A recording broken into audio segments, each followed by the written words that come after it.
Hi, and welcome to the SEO podcast, Unknown Secrets of Internet Marketing. My name is Chris Burris, one of the owners of EWR Digital. And my name is Matt Bertram. I'm your SEO strategist.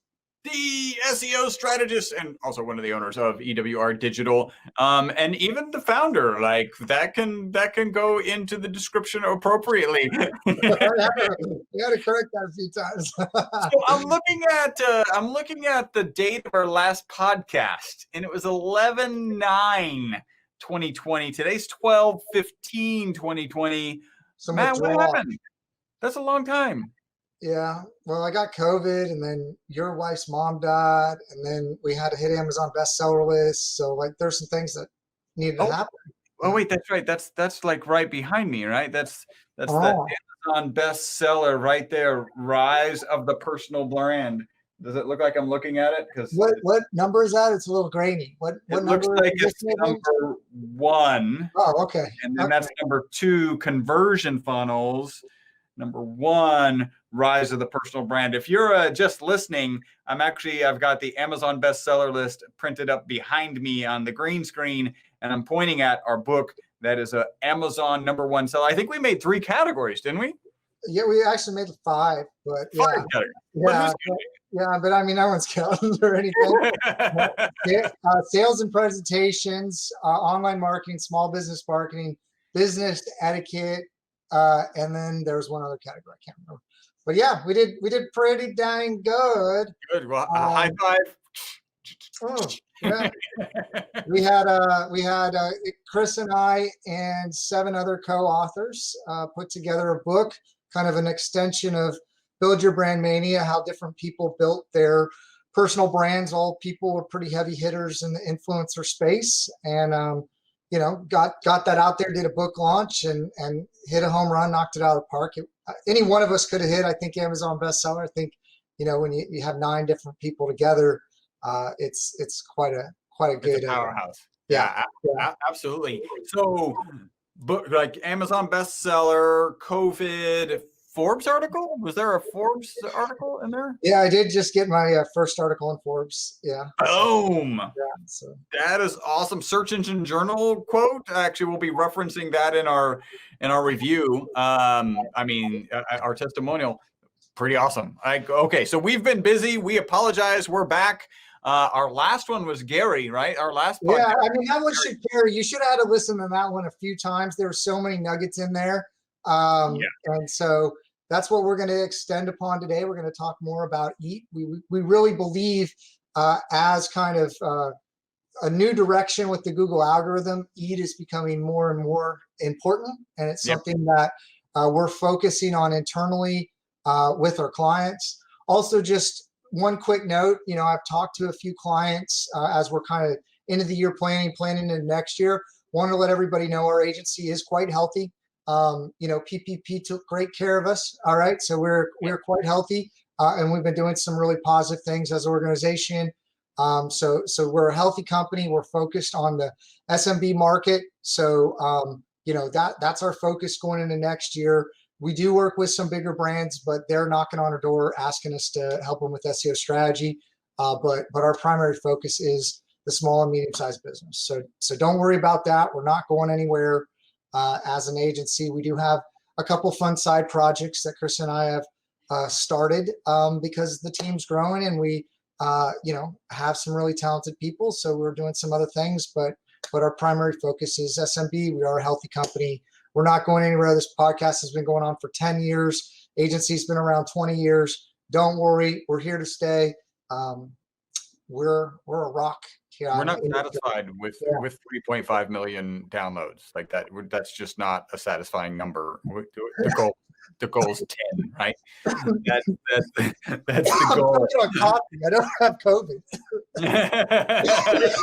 We are broadcasting live from Houston, Texas, and actually 2 different locations in Houston, Texas. And Matt and I, we are your results rebels. Here is the testimony. I got to just jump into this. This is from Chris Kremitos. How do you say it? Kremitos. Yeah. Kremitos. Yeah. Kremitos. There, that makes sense. He is the founder of PodFest. By the way, you were once a speaker at PodFest, right? Is that? Yeah. No. Yeah, Chris is a good guy, like him and his wife and the organization. We've done a few things to help him out with side projects, and love the community there. I think it's phenomenal, and yeah, so Chris is awesome. Excellent. His quote is great and complete show on SEO. Something most people are overlooking these days is SEO, and we're gonna jump in. The article is Google's EAT. That's EAT, busting 10 of the biggest misconceptions about Google EAT. And this is from Lily Ray Lilly, SEO director at Path Interactive. Patif to you. Chris, we could be the SEO Mythbusters. Oh, that'd be cool. That's where we are today. We're the SEO Mythbusters today. Yeah. We can't say it, but we are it. But we are it. All right, EAT, by the way, if you're wondering, it stands for expertise, authoritativeness, and trustworthiness. I'm excited that I was able to say all of those words correctly. Yes. So EAT, expertise, authoritativeness, and trustworthiness. Within the past year, really EAT is a major topic of discussion within the SEO industry. As I was preparing for this podcast, I was actually listening, reading quotes from Gary Ilsh, who is quoted in here. He's with Google, watching a couple videos of people speaking about EAT on some SEO stages, and it was pretty good. So here are 10 of the biggest misconceptions about EAT. Number one, just so you know, EAT is not an algorithm, right? In fact, let's start it off. Gary Ilsh, he says, Google has a collection of millions of tiny algorithms that work in unison to spit out a ranking score. Many of those baby algorithms look for signals in pages or content that can be conceptualized as EAT. That's what they're looking for. I don't know if you've got any comment on EAT. Well, yeah, no, EAT, everybody wants the EAT score, EAT algorithm. It's not replacing everything that Google's been doing. It's really just a humanized, watered down version, so us humans can understand how quickly the computer analyzes things. And it's really meant for the quality rater, like people, the quality raters. Like I think there's like 20,000 or something quality raters. You can even become a quality rater. I think it pays $15 an hour. And you got to work, I think, 15, 20 hours a week. I was actually, thinking about going through and at least just taking the test, right? Yeah. Like, because I think that this is so important. And the guidelines, I think, are like 160 something pages long. So it's a healthy read. But yeah, I mean, EAT, I think, is like authorship came out a few years ago and they rolled it back.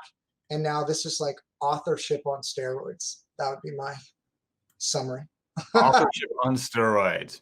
All right. So number 2 myth: there is no EAT score. It really was in the same Q&A with Gary Ilsh, where he says no internal EAT score or YMYL score. Quick quiz: YMYL, Matt? Your life, your money. Your money or your life, or okay, I'm dyslexic, but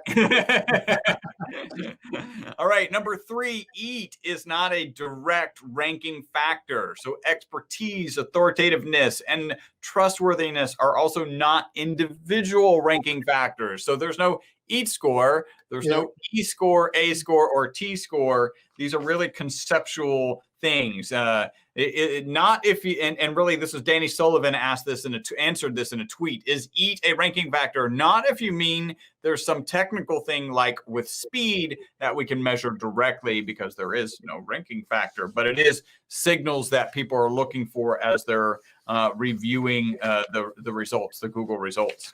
Now, I think probably that someone could take, I mean, we don't know the secret Coca-Cola or Google formula, right? But I think that there are some best practices that I'm kind of putting together on, like, EWR, like EAT ranking score kind of thing, of like, basically here's some best practices that look like it's very important to the guidelines. And we're going to kind of, 15-point list, try to check these off for our clients. And so it's like an informal EAT score to kind of even bring it down further. But I think, when Gary was on our podcast, he was really against that. But I'm sure somebody's going to create it, like Ahrefs or Moz. There's going to come up with certain factors. I think though those factors are really quite hard to measure, right? So you can't point to something directly. So it's like it's a combination of a series of things that they're looking at, that each thing comprises of a component of the E, of the A, and of the T.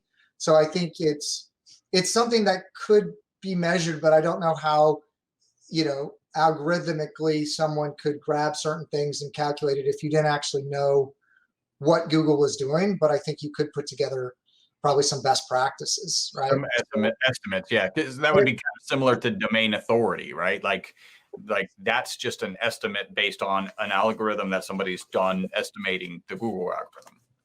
Yeah, I think Ahrefs domain authority has some issues in it, but I think it's an estimation, right? So. It's a good guideline. Yeah. Yeah. All right, number 4, EAT is not something that every this is bursting the myth, right? Busting the myth. EAT is not something that every site owner needs to heavily focus on. Google is explicit in its quality guidelines that the level of EAT expected of a given website depends on the topics, right?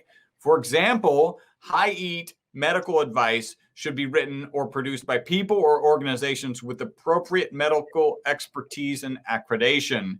Whereas if you got just a website, like a hobby website, what is the expertise, trustworthiness that you need for those, authoritativeness that you need for those? Well, so that's what I would say, right? That's what they're trying to stay away from, is people giving medical advice that are not medical practitioners, because they got to review the quality of what's going on, or financial planning, or they're looking for people with certifications within that your money, your life, and they're kind of expanding outside of that. But like if you had a camping website, right? Like they want to see that you have like authority, and if you're talking about affiliate links to different camping supplies on Amazon, they want to see that you like actually been camping, like that you're a camper, right? Like that's a level of authoritativeness to talk about, hey, I bought this camping equipment. Here's a picture of me buying it. Here's a video of me setting it up. Here's a video of me talking about it. Here's the receipt that I bought it, whatever, like to justify, hey, I have experience in this product, right? Or like, it's just like leaving a review. Like they want to have some kind of quality guideline, like on Amazon, right? Like you and I can't leave a review for our own book, right? There's some kind of guideline. How good it is.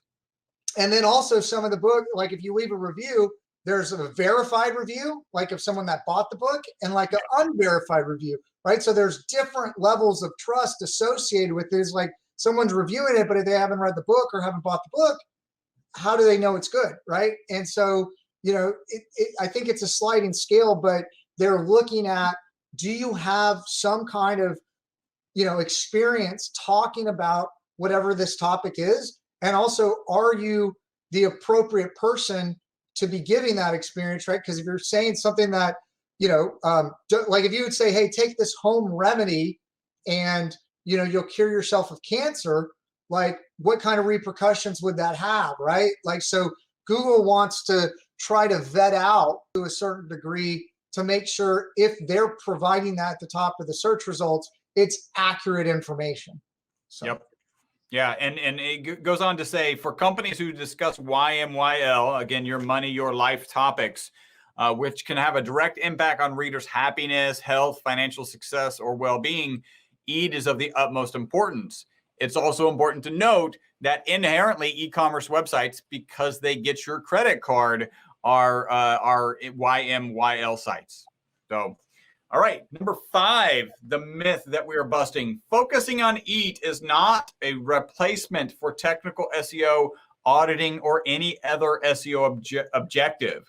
Addressing EAT does not improve SEO performance in a vacuum, right? So there's a clear understanding that it's important, but for sites that have been negatively impacted by algorithm updates, EAT is just one area to consider. And we can talk, we could talk probably 10 podcasts about like technical SEO and the things that we see wrong on a daily basis, not even just just a weekly basis, on a daily basis with websites that come to us whose technical SEO is just off. And if you've got this great authority, this great trustworthiness, then, you know, what value is that if your website's actually not showing up well? Like if it doesn't show up well because of your technical SEO. Well, yeah. So I would say that EAT is something to add into the mix on top of what you're already doing for people that they felt that were negatively affected by this update that happened kind of, you know, August, September, like kind of range of this year. And then there was a few like the Medic update and some other updates. I think they're all kind of really tied into EAT to a certain degree, but really people that are affected by it, it's probably not that they were affected by it if you're not doing anything wrong. Okay. It was probably that other people were hitting on some of these factors, ranking factors from EAT, and they were impacted even more positively than maybe you were, right? So if you only dropped a couple ranking points, it was probably somebody else was more lifted up by it. You weren't like penalized from it, if that makes sense. No, that makes perfect sense. So prioritize EAT among other SEO efforts in accordance with how severe the other issues are and how much they may be impacting your SEO results. Number 6, EAT is not new. Neither is Google's fight against misinformation. With all the content about EAT, some professionals have claimed that EAT is a recent initiative of Google. That started around the time of August 1, 2018, the core algorithm update that happened then. However, EAT was first introduced in 2014 version of the Google Quality Guideline. So this is something that they've been talking about for a long time. And you know, if you look at the phrase that we say regularly, provide a good experience to the Google user and Google will look favorably upon you. And you put that like, well, good experience needs to come from a trustworthy source, right? There's a reason that we lean on particular information more than other information, and that's the trustworthiness of that particular source. Well, so one of the things that I've really seen here happen recently, and you know, I would even, you know, encourage Google to consider parsing out these I don't know, Web 2.0 sites, right? Like, so you got, like, they're dominating the top of the rankings now, right? Like Yelp and like in any industry, like Home Advisor, like, because they're pulling together and they have a lot of authoritativeness of what's going on. And so a lot of these sites that are then reselling, I guess, the SEO traffic and generating their own traffic are dominating the search results. There's a couple kind of Web 2.0 websites, I think like expertise.com or whatever is one of them, that they built this site. Like I had a conversation with, I don't know that some of the owners, but they built this site like 6 years ago, right? And it just was just hanging out, right? It wasn't really doing anything. It wasn't ranking. And then in this algorithm change, there's certain factors that it had, and now it's shot up to the top, and it's one of the top referral sites now. And they actually can't even handle like the traffic volume right now, and they're like playing catch up because they built it. They kind of set the project to the side, and it's really taken off because they're, you know, Google's in there kind of tweaking some different things, and it had a lot of stuff that hit EAT, and it just launched the site, you know. Yeah. And so it's kind of interesting what's happening. Hopefully they were on AWS so that they could scale it quickly. AWS has so many problems. I don't even understand what you just said. Like, I hate AWS. Oh, well, yeah, but it is very scalable. You can scale it up very quickly. So and it comes with a lot of challenges. that's for sure. Yeah, no, I feel like AWS has a lot of problems, honestly. But all right, number 7, the August 1, 2018 update, the one that we just mentioned, was not officially named Medic or the EAT update. So this is just kind of interesting, and it's a myth. It was informally named Medic by Barry Schwartz, right? He's a frequent contributing author. The core algorithm update, well, actually, core algorithm updates. They're all core updates. Carry a name. Say that again. They're all core updates from Gary, exactly. right? They happen real time, and they're called Fred. Like, I think that's what Gary. Yeah. When we interviewed him, he confirmed that. All right, number 8, adding author biographies is not in and of itself a ranking factor. So Google is not able to recognize or retrieve information about every author. Okay, so here we go. Let's break that down. One of the most common recommendations to improve EAT is to ensure all content contains a byline for the author who wrote it. And ideally, each author has a biography or a dedicated page explaining who they are and why they can be trusted to provide high quality content. I'm going to continue reading this. In the Google quality guidelines, they repeatedly recommend that quality raters should look at individual author biographies as a way to determine the extent to which the authors are experts on the topic. So it's not just the fact that you have the author tag. It's like, what does your author tag say? It's like, great, it was Matt, and now he's talking about, I don't know, doing brain surgery, and he's a really amazing SEO guy. like the quality rater needs to take that into account. Well, yeah, I mean, they're looking for mentions outside the website, but also they're looking at the About Us page, and they're looking at like the authorship as it filled out. That wasn't so much an issue before. Again, we're developing some, I guess, unofficial guidelines or EWR guidelines. Like one example of one of the things that I'm considering is developing a gravatar for each person that writes on your blog, right? A WordPress gravatar, linking it to that. Also, if you're a high profile person, you probably need maybe a Wikipedia page. Like there's certain sources that Google looks at that are very authoritative. And if they can go to that information and reference you as an author, then it's going to build that credibility. But even Google has said they're looking at mentions of you and your company and the topics you're talking about off your site, right? So you want to, because it's not just what you say, right? I'm a SEO expert. It's are other people saying that, like Forbes, for example. Yeah. Oh, you mean in reference to the article that you recently had on Forbes? Yes. Yes. Very good. All right. So, and actually there's another quote here from Gary, which is, in web search, we have entities for very popular authors. Like if you were an executive for the Washington Post, then you probably have an entity. It's not about the author. It's about the entity. Like what is the entity behind the person that supports their credibility? All right, number 9, YMYL sites. Again, your money, your life sites are not the only websites being affected by core algorithm updates, and EAT is not the only issue causing performance declines after algorithm updates. While recent core updates have overwhelmingly affected YMYL sites, particularly sites in the health and medical space, there are other categories that felt impact. And really the example he gave was recipes. So have you ever worked on a recipe website, Matt? I have not worked on a recipe blog. I just know that they get a ton of traffic. They do. Yeah. And, but I could see that. I mean, you probably don't want to mix like arsenic, like in Again, Matt's advice, who's amazingly talented at SEO.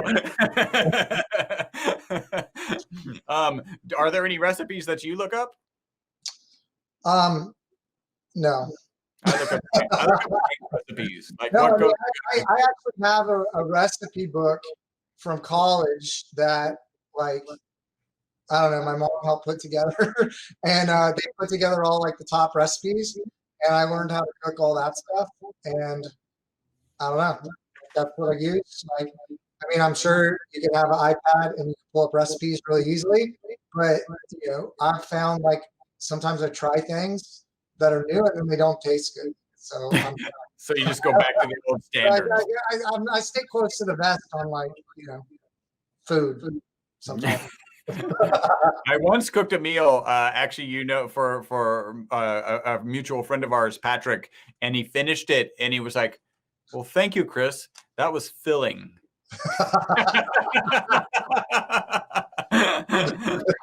So he finished it, Right? So that He was finished it. he might have And been really hungry. I don't know. it was filling.